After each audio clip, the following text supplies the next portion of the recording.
there's this idea that philosophers have developed in the last 50 years called performative contradiction. It's like a lie. Normally you think of a lie as you lie when you say something that you know not to be true. And there's different forms of lies. There's sins of commission, lies of commission, where you literally say something and you know it not to be true. And then there are lies of omission, where you have something to say and you don't. And classically, people have regarded sins of commission more seriously than sins of omission. But sins of omission, they're not nothing. And I've read studies that purport to demonstrate that if you ask people when they're older, what they regret most in their life, it isn't the mistakes they've made, it's the opportunities that presented themselves to them that they never took, right? That's a sin of omission. I think it's an open question. Maybe your life would be long enough, even though it's short, maybe your life would be long enough if you took advantage of everything that came your way. Maybe you'd exhaust yourself in the pursuit of that opportunity so that you could be content with the finitude of your mortal existence. If you didn't avoid and hide things in the fog, let's say, that's rule number 3. Do not hide unwanted things in the fog.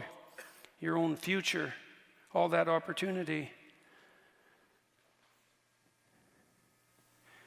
Do not do what you hate. You go to work and you hate it, right? You're forced to do things that you don't want to do, that grate against, not your lack of discipline, right? We have to get that straight, not your immaturity. You have to, if you're resentful, you got to ask yourself, are you just immature or are you being tyrannized? Those are the questions. And the probability that you're immature is very high if you're resentful. But it's also, it's the case for everyone, right? It's like, have you fully grown up? It's highly improbable. And you know people, you know what they're like, you know yourself, that you're still 13 in some ways. And I can see this in my clinical clients often. It was so interesting watching them talk, because especially if they had been hurt at some point in their life, they would literally, I could see them transform right before my eyes. I saw one woman once who talked to me about a very traumatic experience she had. Her mother put her in a grocery cart, and it was on a hill. And she rolled down the hill in the bloody grocery cart, and it spilled her out. And she ended up in the hospital and under the care of a pretty damn psychopathic nurse. And it really tilted her towards paranoia for the rest of her life. Right? She was so shocked, first of all, that she got hurt, and second of all, that when she went for help, she encountered someone malevolent who actually, what would you say, fed on her pain. She never recovered from that. And then when she was telling me the story, she was like a 55-year-old woman. She was 5. Like everything about her just shifted, like her tone of voice, the set of her face, the voice she used. You could just see that part of her had come to one crash and halt in the out-of-control shopping cart that hit the pavement hard when she was 5 years old. And this hate.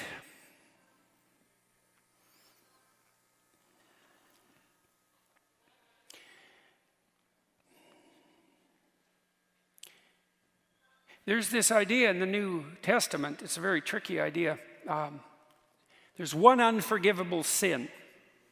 People have argued forever about what that is. Because the idea that one of the ideas our culture is based on is that if you've made mistakes in your life, but you admit to them, so that's to confess, let's say, and then you repent, which is to figure out what the hell you did wrong and decide to do better in the future. That can be very hard if you did something really wrong, so it's not like it's an easy thing to do. It's difficult in proportion to the magnitude of your failure to aim, let's say. But that if you do that properly, no matter how far you've strayed, that you can be set back on the proper path, right? That you can be forgiven and that you can then move ahead. And we better hope that's true, because there isn't anybody anywhere who hasn't done many things that were pretty damn dark. And if it was all only the case that we were done when we made a mistake, then, you know, the jig's up for the rest, for everyone. And so you need justice, because you can't get away with everything or even anything perhaps, but you need mercy too. And mercy is, well, the same. You apply that to your children as well. You know, they make a mistake or multiple mistakes, and perhaps even more so when they're teenagers. And the basic rule is still, you know, try to do better and you're still welcome, fundamentally. And that's a good rule. That's a really good rule. What would interfere with that process of redemption, let's say, and maybe that's your decision not to abide by the dictates of your own conscience. So you tell yourself, I shouldn't be doing this, whatever it happens to be. Maybe you don't find your job meaningful. And not that that's a simple problem. Or maybe you're really called upon to do things at work or in your family life, or just to save your good name, that really do disturb you, and yet you do them anyway. And then you practice doing that. You make that into a habit, and everything you practice, that becomes you. This is true neurologically.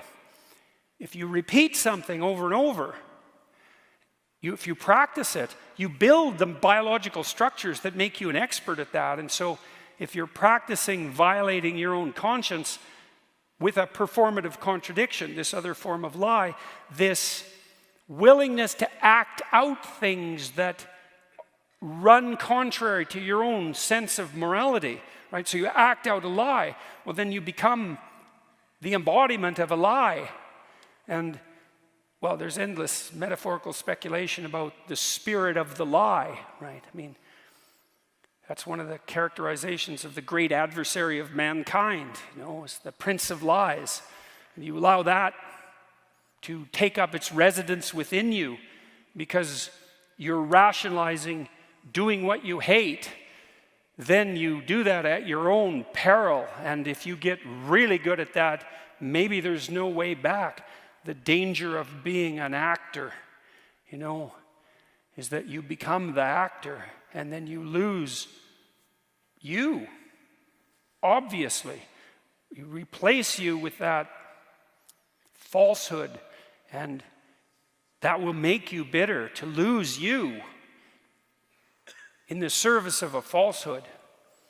And then, you know, once you're bitter, then you're vengeful. And once you're vengeful, then you're, what's next? Fratricidal.